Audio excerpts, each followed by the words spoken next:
मध्य प्रदेश की मोहन सरकार ने सरकारी कर्मचारियों को बड़ा तोहफा दिया। कैबिनेट ने महंगाई भत्ता बढ़ाने के प्रस्ताव को मंजूरी दे दी है। 7वें और 6वें वेतनमान वाले कर्मचारियों को भी लाभ मिलेगा और इसके अलावा कई अहम फैसले लिए गए। वहीं अब मोहन सरकार की सौगात पर सियासत शुरू हो गई है। निश्चित रूप से स्वागत योग्य कदम है। कर्मचारियों के हित में जो फैसला लिया है वो ठीक है, पर जो महंगाई भत्ता बढ़ाया है और जिस हिसाब से महंगाई तुलसा की मुंह की तरह बढ़ी जा रही है, फैलती जा रही है, अपनी चरम ऊंचाई पर पहुंचती जा रही है, ऐसे में जो महंगाई भत्ता बढ़ाया गया है, मैं समझता हूं ये ऊंट के मुंह में जीरा जैसा है।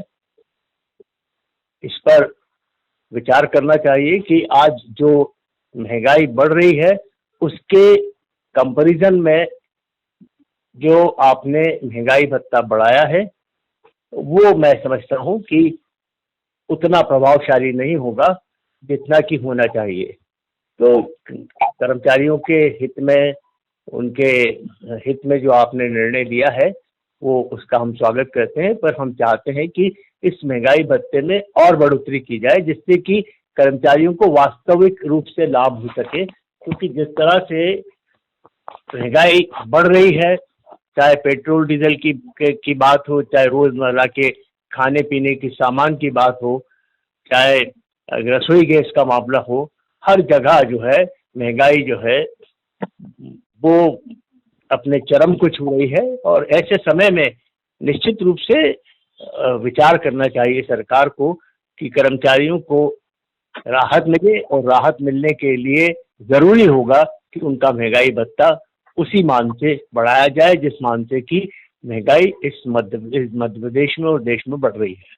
देखिए, भारतीय जनता पार्टी की सरकार हमारी कर्मचारी हितैषी सरकार है और हमने कर्मचारियों के हितों में अनेक फैसले लिए। हमारे मुख्यमंत्री डॉक्टर मोहन यादव जी संवेदनशील मुख्यमंत्री हैं। वो सतत प्रदेश के 8.5 करोड़ जनता की चिंता करते हैं और अधिकारी, कर्मचारी, नेता सब लोग मिलकर मध्य प्रदेश को विकसित मध्य प्रदेश बनाने के लिए उस विकास के रथ को, उस विकास के पहियों को आगे बढ़ाने का काम कर रहे हैं। तो निश्चित रूप से सबकी महत्वपूर्ण जिम्मेदारी है और आज जो उन्होंने फैसला लिया है कैबिनेट में वो स्वागत योग्य है।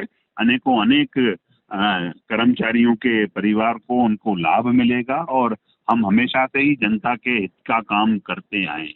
अब रही कांग्रेस की, तो कांग्रेस सुर्खियों में बने रहने के लिए इस तरह के आरोप आलोचनाएं करती है। जो कांग्रेस दिग्विजय सिंह के टाइम पे 10 साल में से सब दिन ही ओडी पर चली हो और जिसको फाइनेंशियल मैनेजमेंट ही नहीं आता हो, वो हम पर आरोप लगा रहे हैं। ये बड़ा ही हास्यास्पद है।